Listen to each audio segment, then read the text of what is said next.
কাঠামোতে পড়ল মাটি, গড়ে উঠলেন দেবী।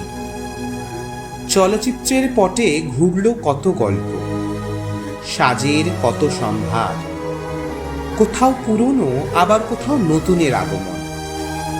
বৈচিত্র্য এবং আবেগ দিয়ে গড়ে উঠল আমাদের এই উৎসব।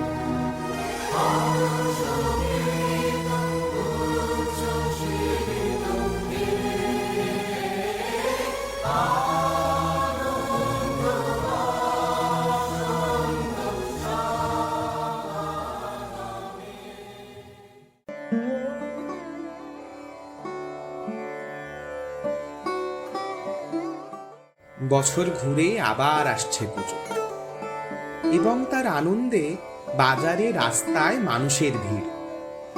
এই সময় কিছুতেই যেন আর মন বসে না। তবে এটাও বলতে হবে, আমরা এই অপেক্ষার জন্য সারা বছর বসে থাকি আগ্রহে।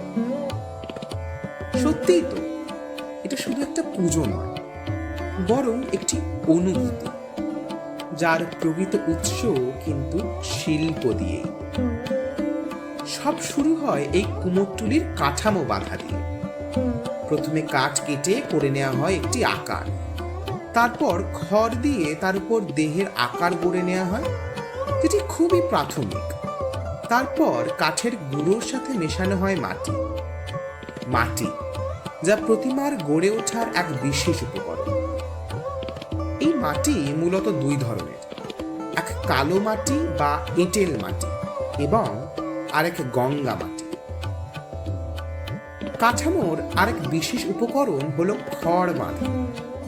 এই খড় বাঁধার এক বিশেষ পদ্ধতিও আছে, যা দেবীর এই প্রতিমার বলা যায় একবারে একটি ফাউন্ডেশন। খড় বাঁধার পর এঁটেল মাটি দিয়ে প্রথমে দেহের গঠন আনতে হয়, তারপর সেই গঠনটি সমান করা হয় গঙ্গা মাটি। এঁটেল মাটি ও গঙ্গা মাটির মিশ্রণ দিয়েই তৈরি হয় দেবীর মুখ। প্রতিমা বা দেবীর মুখেরও আছে দুইটি প্রকার। একদিকে কিছু প্রতিমাতে দেখা যায় বাংলা মুখ, ও আরেকটি প্রকার হলো খাস বাংলা মুখ। তার সাথে থাকে প্রতিমার মুখের উপর এক বিশেষ চিত্রশিল্প, যা আজও এই বাংলাতে প্রচলিত কলকা। চালচিত্র বা প্রচলিত কথায় বলা চালা হলো প্রতিমার উপর ভাগের আস্তরণ, যার রূপরেখা হলো বাংলার বিশেষ পটচিত্র। চাল শব্দের অর্থ হলো আচ্ছাদন, তবে শিল্পীরা এটাকে পটলেখাই বলে। এই চালের আবার অনেক রূপ আছে। কখনো সেটা বাংলা চাল, যেটি দেখা যায় শোভাবাজার রাজবাড়িতে। আবার আছে মার্কিন চাল, যেখানে প্রতিমার দুই পাশে দুই থাম থেকে চালের অর্ধচন্দ্র আকার দেখা যায়। আরেকটি হলো মঠচৌরি চাল, যেখানে প্রতিমার উপরে থাকে তিনটি থাম, সপ্ত, রজ ও তমগুণের প্রতীক। দর্জিপাড়ার মিত্রবাড়ির দুর্গা চাল ঠিক এই রকম। চালচিত্রের উপর আবার থাকে নানা গল্পের সম্ভার, যেমন শিব দুর্গার সংসার, মনসা মঙ্গল,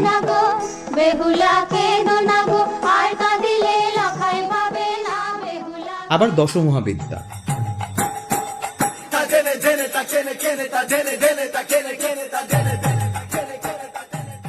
এবং কৃষ্ণলীলা।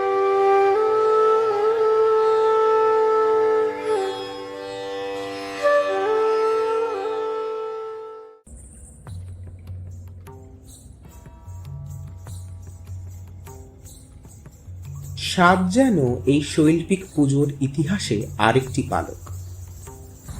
সত্যিই তো, দেবীর মূর্তির অনেকটাই নির্ভর করে সাজের ঠিক ধরনের উপর।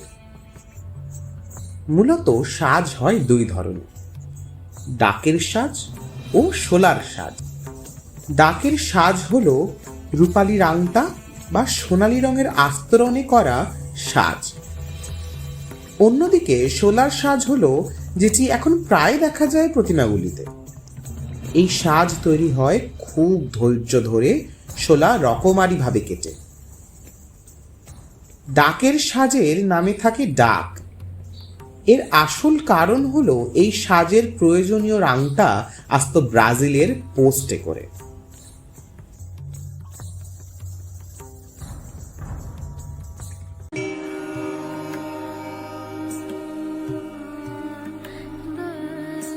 প্রাচীন বাংলার প্রবাদ আছে, মা মর্তে এসে পোশাক পরেন ও সাজেন শিব কৃষ্ণ দাঁড় বাড়িতে। খেতে যান কুমোরটুলির অভয়চরণ মিত্রের বাড়িতে, আর রাত জেগে নাচ দেখেন শোভাবাজার রাজবাড়িতে। এই পুজোর সাথে জড়িয়ে আছে আরো অনেক ইতিহাস ও আবেগ।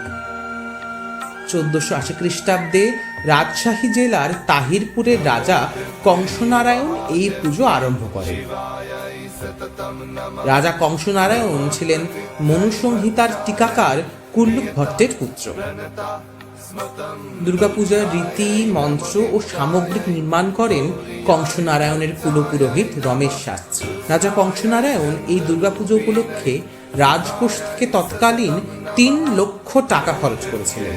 কৃষ্ণনগরের অধিপতি নবকৃষ্ণদেব বাহাদুর ও শোভাবাজার রাজবাড়ি এই পুজোর আয়োজন করার পর থেকেই জনপ্রিয়তা এমন জায়গায় পৌঁছায় যা পলাশির যুদ্ধ জয়ের পর ক্লাইভ গির্জায় না গিয়ে আনন্দ উৎসবের জন্য দুর্গাপূজার আয়োজন করেছিলেন। ইংরেজদের সন্তুষ্ট করার জন্য সেই সময় প্রথম দুর্গাপুজোয় অহিন্দু সুলভ আচরণ ঢুকে পড়ে। আয়োজন করা হয় বাইজি নাচের। একসময় এই সাবেকি একচালার ঠাকুরই ছিল বাংলার প্রত্যেকটি পুজোর চিত্র, যা আজ থিমের উপর নির্ভর। মূলত এই থিম বা আর্টের দুর্গা অনুপ্রাণিত শিল্পকলার এক নতুন দিক। যেন এই পুজো মণ্ডপের কোণে কোণে আছে অনেক লুকোনো গল্প। মানুষের ঢলই হলো এই কাজের সাথে জড়িয়ে থাকা শিল্পীদের আসল সম্মান। তাই এই শারদোৎসব শুধু এক পুজো নয়, বরং শিল্পের এক নতুন জয়যাত্রা।